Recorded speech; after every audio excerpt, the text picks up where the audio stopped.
The 1st of June is the beginning of the United States defensive duties on steel and aluminium from the European Union, Canada and Mexico.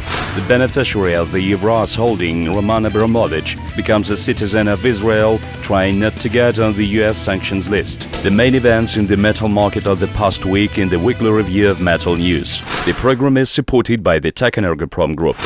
The administration of the United States President decided to impose protective duties on the import of steel and aluminium from the European Union, Canada and Mexico.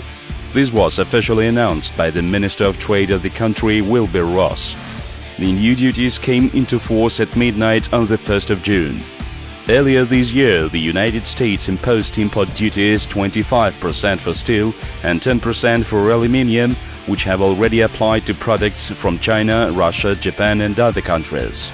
Some United States partners were exempted from duties until the 1st of June. Thus, the decision to impose duties was taken by the administration of the American president a few hours before the completion of the deferral.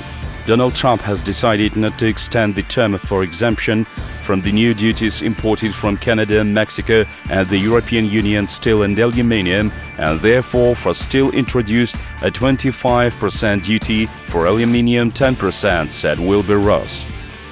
The minister said he expects to continue negotiations with Canada, Mexico and the European Union because in dealing with these trading partners, the United States has other issues that need to be addressed. The U.S. steel production still faces competition from imported material. In April, the U.S. imported 3.7 million tons of steel and 2.9 million tons of finished steel products. This is higher than the March indicators by 12% and 15% respectively. On the other hand, the volume of imports of the first 4 months decreased slightly in the annual comparison. The total import of steel and the supply of finished rolled products for the period from January to April 2018 amounted to 37.3 million tons and 29.1 million tons respectively. Exporters from South Korea, 472,000 tons, increased by 49% in monthly comparison. Turkey, 146,000 tons, increased by 9%, and Vietnam, 131,000 tons, increased by 62%, were key suppliers of finished products for the period under review.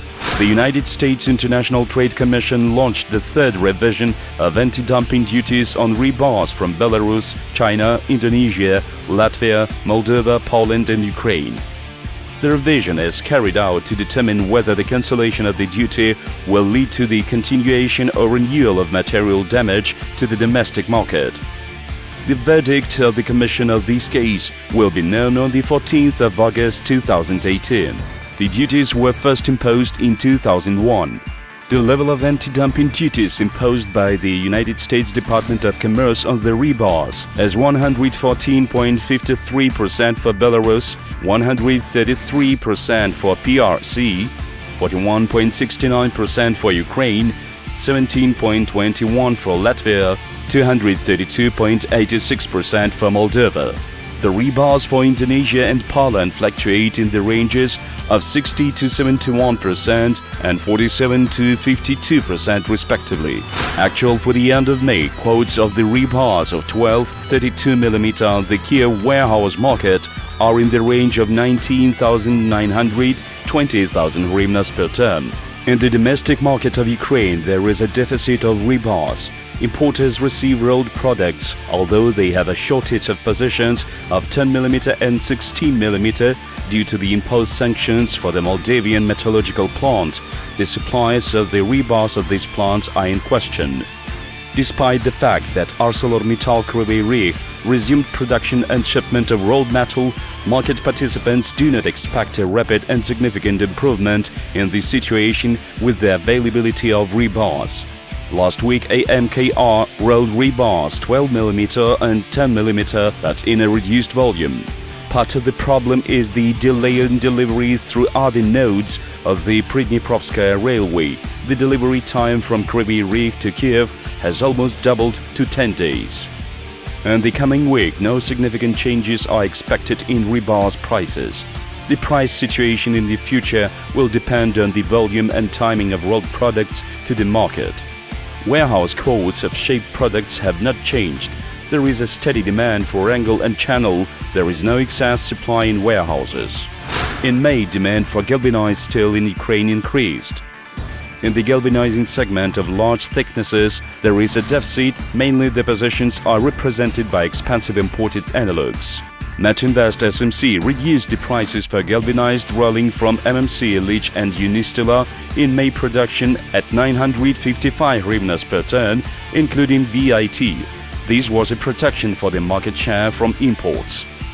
The increase in the volume of supply of rolled products from the Russian Federation is not ruled out. The prices of MetalNews SMC can be extended even in June. Chinese sellers, after increasing prices for galvanized steel in the second half of April, refrained from concessions.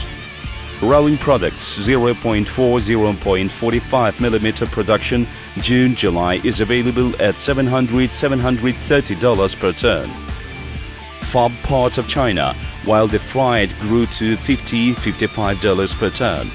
Proposals from the module MC are also not particularly interesting. After the prices for the nylon products have fallen, the supplier is not set for concessions. The comparatively high supply prices are kept by European suppliers. Against the backdrop of favorable domestic market conditions, US Steel Košice keeps prices for galvanizing to Ukraine in June. As a result, the price difference with internal analogs reaches 5,000 hryvnias per ton. Magnitogorsk MC has not yet formed a proposal for galvanized steel for Ukraine. According to traders, Novolipetsk MC and Cherepevets MC raised prices for June rolled coins by $20 to $30 per ton, which reduced the competitiveness of their offers.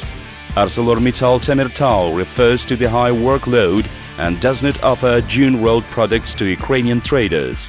Thus, while demand has risen, the market is still overloaded with volumes, which supports competition. So the growth of domestic prices for galvanized steel in June is not expected. Reduction of prices for billets from the CIS. The main reason is the decline in prices for imported scrap in Turkey and weak support from the segment of the rebars. The aggravation of competition between suppliers of procurement to Turkey and Northern Africa provokes further development of the situation. The operating price level is in the range of $500 to $505 per ton FOB. Offers from some suppliers from the CIS come at $510–515 per ton FOB Black Sea, which is $10 per ton higher than a week earlier. Other sellers keep quotes at $515–520 per ton FOB Black Sea Azov Sea. Proposals of buyers for the material from the CIS do not exceed $500–505 per ton CFR, depending on the direction. On May 28, Russian billionaire Roman Abramovich came to Israel as a new repatriate immigrant. The oligarch arrived around 1 p.m. in Ben Gurion in a private jet. This is reported by the publication Vestiko.il. The billionaire went to the terminal on a general basis, to the premises where the arriving repatriates are drawn up. There he was issued a certificate of a new immigrant and an identity card. From Ben Gurion, the new immigrant Roman Abramovich went to open an account with the bank and arrange medical insurance. According to Forbes, which called the repatriation evacuation, the Russian billionaire, the beneficiary of Evraz holding, made such decision in anticipation of possible United States and European Union duties. Roman Abramovich, who lived in London in recent years, was denied a visa extension from the British authorities. His previous visa expired on May 25.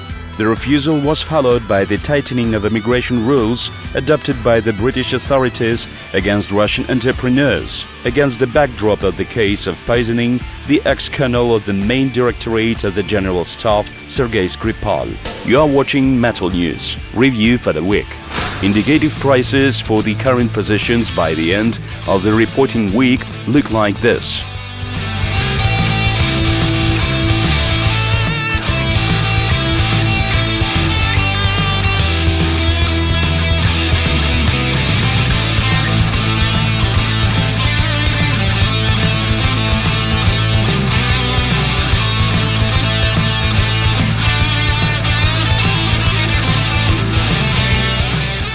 You have watched the weekly review of Metal News.